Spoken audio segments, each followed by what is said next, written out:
Okay, we're going to start notes over classical China, their institutions, and we're going to go into the Qin dynasty. In class, we've talked about the Xia, the Shang, and the Zhou dynasty, and we finished with the Zhou dynasty talking about the period of warring states, how the nobles all rose up to create a period of turmoil and destruction in the end of the Zhou dynasty, and how that feudal system eventually led to the breaking down of central government. But now we're going to talk about some institutions that come into China that kind of change the way things go, change the government thought, change the religious thoughts, if you will. Just some of these institutions, and as well we're going to talk about how they shaped the dynasty known as the Qin dynasty, which actually unifies China and turns it back from the warring nobles that it had become. The first institution we're going to talk about, you guys have probably heard of, is Confucianism. Obviously, the founder of this is Confucius, and here is a picture of Confucius right here. And Confucius was a historian. He was a teacher. He was a government advisor at one time. He was just a very wise man who came up with these different ideas that really shaped and influenced China, especially in looking at their government systems. He created a philosophy that was just based on the basic order of the universe, or the natural order of the universe. And his teachings can be found in a book called the Analects, and that was just a book that his students compiled after his death of all of his teachings and all of his knowledge, and it's called the Analects. But he believed that the natural order of the universe revolved around 5 basic relationships, and if you can achieve these 5 basic relationships, then you could achieve the code of proper conduct. Okay. The 5 relationships is between ruler and subject, father and son, husband and wife, older and younger brother, and friend and friend.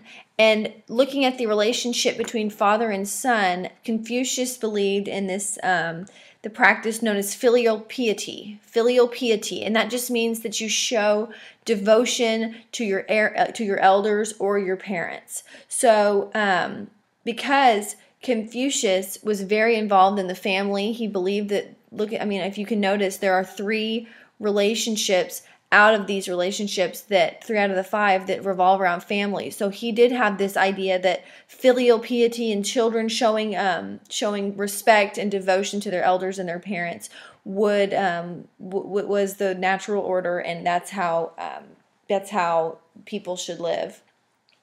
He also had very interesting ideas about government and society.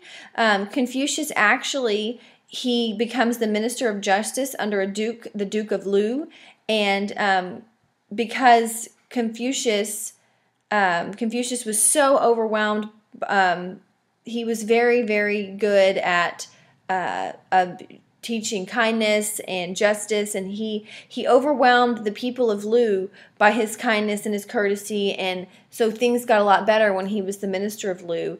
And the Duke of Lu, his ways actually changed. So Confucius did have some influence in the government.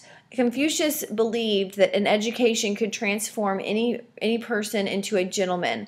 And we'll talk more about this when we get to the Han Dynasty. We'll talk about how we get to civil service exams for government jobs. But this kind of laid the groundwork for a bureaucracy. And a bureaucracy is just a trained civil service, or those who run the government.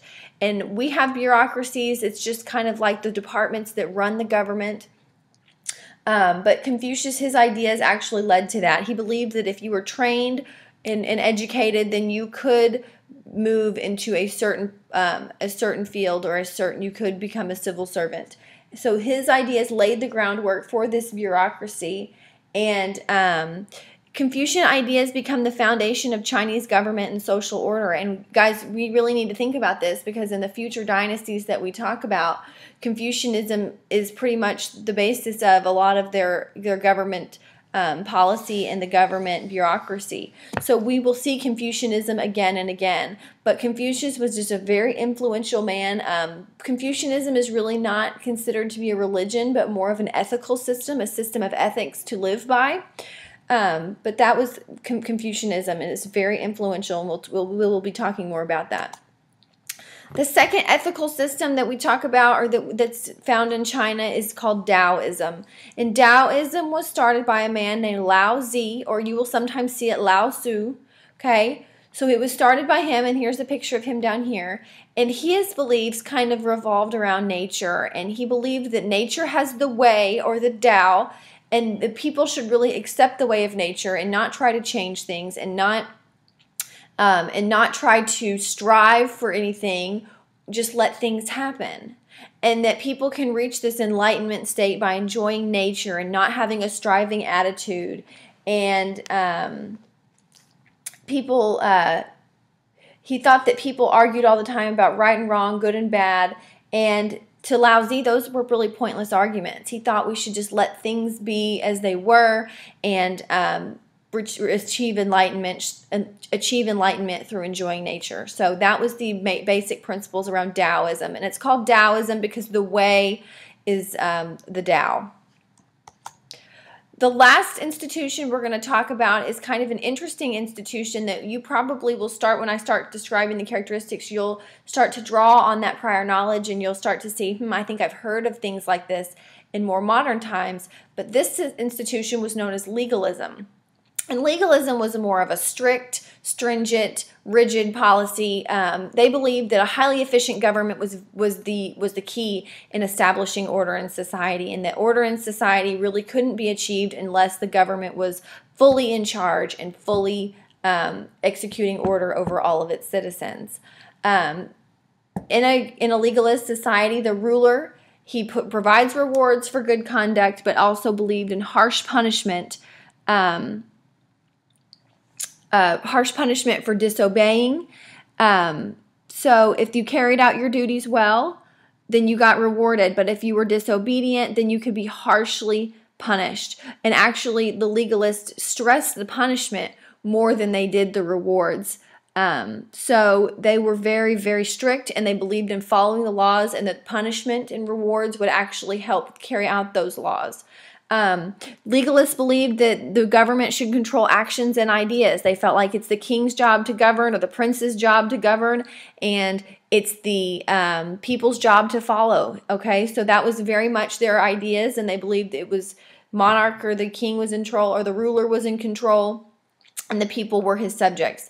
We'll start to see this because the Qin dynasty that we're about to talk about, the Qin dynasty adopts these policies, and that's how they rule their government. And while they really didn't have much, they didn't have many supporters in their government. The people kind of didn't really like this way. They actually were able to have some success in unifying China under legalism. So we'll see how the Qin dynasty operates under this system. Another institution, or I will say way of thinking in China, kind of is different than the last three we just talked about. The people who kind of had a little interest in those philosophies that we just discussed, they used to consult a book of oracles called the I Ching. And the I Ching is just a book of oracles, and it was kind of out there to answer any ethical or practical problems that might arise. And the yin and the yang come together based on the I Ching book of oracles. You guys have probably heard of the yin and the yang, but the yin and the yang together, they represent natural rhythms of life and how they fit together. And the yang executes masculine qualities of the universe, and the yin executes the feminine qualities of the universe. And it believes that both of these forces come together and complement each other. That was how the natural rhythm of the universe worked. So these institutions and philosophies kind of helped the Chinese understand the ways of the world and helped them understand how they were able to fit into the world. So if you guys have never seen a picture of a yin-yang, you might want to look that up. I couldn't find a good picture on Google to attach onto the notes, but maybe in class we'll pull one up. But that is the idea of the yin and the yang. Okay, let's start talking about dynasties and how these institutions impacted dynasties. The Qin dynasty actually comes to power after the Zhou, after the period of warring states in the Zhou dynasty we talked about was in kind of destruction. In about 221 BC, the Qin dynasty comes to power. And he employs legalist ideas because we talked about in the Zhou dynasty at the end, they were having lots of warring states. And so he thought he needed a really strict way to unify his country. And so he adopts these legalist ideas. And the ruler of the Qin dynasty was ruled by a man, Shi Huangdi. And Shi Huangdi ruled the Qin dynasty with basically an iron fist. And he was determined to unify China. And the actual name of Shi Huangdi means first emperor. So his goal was to unify China under himself as the emperor. So he was determined to unify China. So what he did, first of all, is he required the lords, all of those feudal lords that were living in China, he required them to live at the capital. And this way he had more control over them, and he was able to establish his power in China. Because we'll talk about, and you'll see with that system of feudalism that we've been talking about in class, when nobles get the power, who loses the power? Okay, the emperor loses the power because the nobles have power on their own land, and it makes the king very powerless, or the emperor very powerless. And we'll talk about that when we talk about Japanese feudalism and English feudalism and all the different systems of feudalism. We'll see how the emperor or the king kind of loses more power when they have this system involved, and that the central government kind of is lacking. The Qin dynasty, so the emperor, Shi Huangdi, he requires his lords to live at the capital, and he divides China into 36 administrative districts in order for him to rule them, okay? So he basically takes all the land from the lords, and he splits them into 36 districts, and one thing he does do that's very interesting, he establishes an autocracy. And an autocracy is a government in which a ruler has unlimited power. And Shi Huangdi really did not have a whole lot of, I would say, supporters, because once he started getting criticism for all of his ruling, he began to burn books. He murdered tons of Confucian scholars because he was a legalist. He was not a Confucian.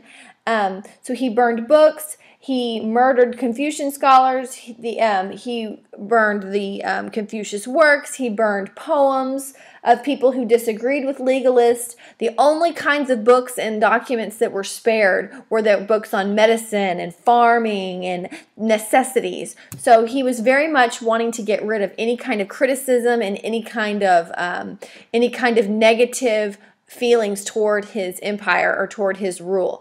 So he's obviously going to gain some unpopularity on that. And so people started to not appreciate him as a ruler, and they started to not like the legalists. Okay, the Qin dynasty does have some good things that come out of the Qin dynasty. I think that you guys recognize this right here. It's the Great Wall of China, but we'll get to that in just a minute.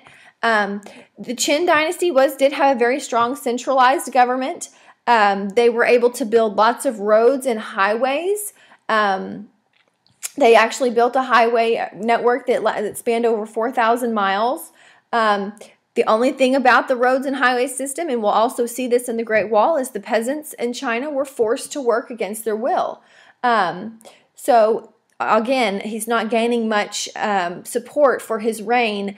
That's why you see it doesn't last very long. But the peasants worked on the roads. They set up roads and highways. He also set uniform standards of writing, measurement, currency, law. So he kind of unifies the entire empire under these main things so that everyone has a common systems of measurements, common systems of currency, common systems of writing. He also did good things for irrigation, and trade starts to really grow under Shi Huangdi in the Qin dynasty because of these roads and highways that he's building. So he does do some good things, but he does impose some harsh taxes, and he's making the forcing of the peasants to work on the roads and work on the wall that we'll see do lead to his unpopularity. The Great Wall of China, as you guys can see right here, it was built in the Qin dynasty by peasants. It actually was building this unified wall that the Zhou dynasty had kind of built these smaller walls to discourage attacks. But Shi Huangdi wanted to close those gaps on that wall, And so he did that, and he unified the wall to create what is the Great Wall of China. The idea was to stop invasion from the north. And if you want, you can see a really great picture of the Great Wall of China on page 100 in your textbook, because it shows the Great Wall kind of runs along, runs west, from east to west, and it is basically like a barrier to the north. The thing about the Great Wall of China that upset a lot of the people during this dynasty is the peasants were forced to work on them. They were forced to work for no money, and they certainly were not showing loyalty to their empire. They either could work on the wall or they would die. So many of the laborers that were working on the wall, they died in progress of working on the wall. And so it was very, very, it was a very bad thing, and it lost the Qin dynasty many supporters. As you probably could have guessed, the fall of the Qin dynasty actually happens in 202 BC. A peasant leader in the Han dynasty comes in and takes over, but this was kind of coming. The peasants rebel against Shi Huangdi, his son, actually. So Shi Huangdi dies, his son takes power, and within about 3 years of the second emperor, Shi Huangdi's son, a peasant from Han comes in and takes over, and that's where we give way to the Han dynasty of China, and that's what we're going to be talking about in class next time. So as you can see, we've talked about these different legal systems and how a dynasty works under the legal system. Main things you need to understand about the Qin dynasty: the Great Wall of China came out of the Qin dynasty against the will of the peasants, of course, and they executed their government using a legal system. They were able to unify China after this period of warring states, but they didn't last long, and they give way to the Han dynasty. Okay, so come prepared to class next time to talk about Han China, and I will see you on Wednesday or Thursday.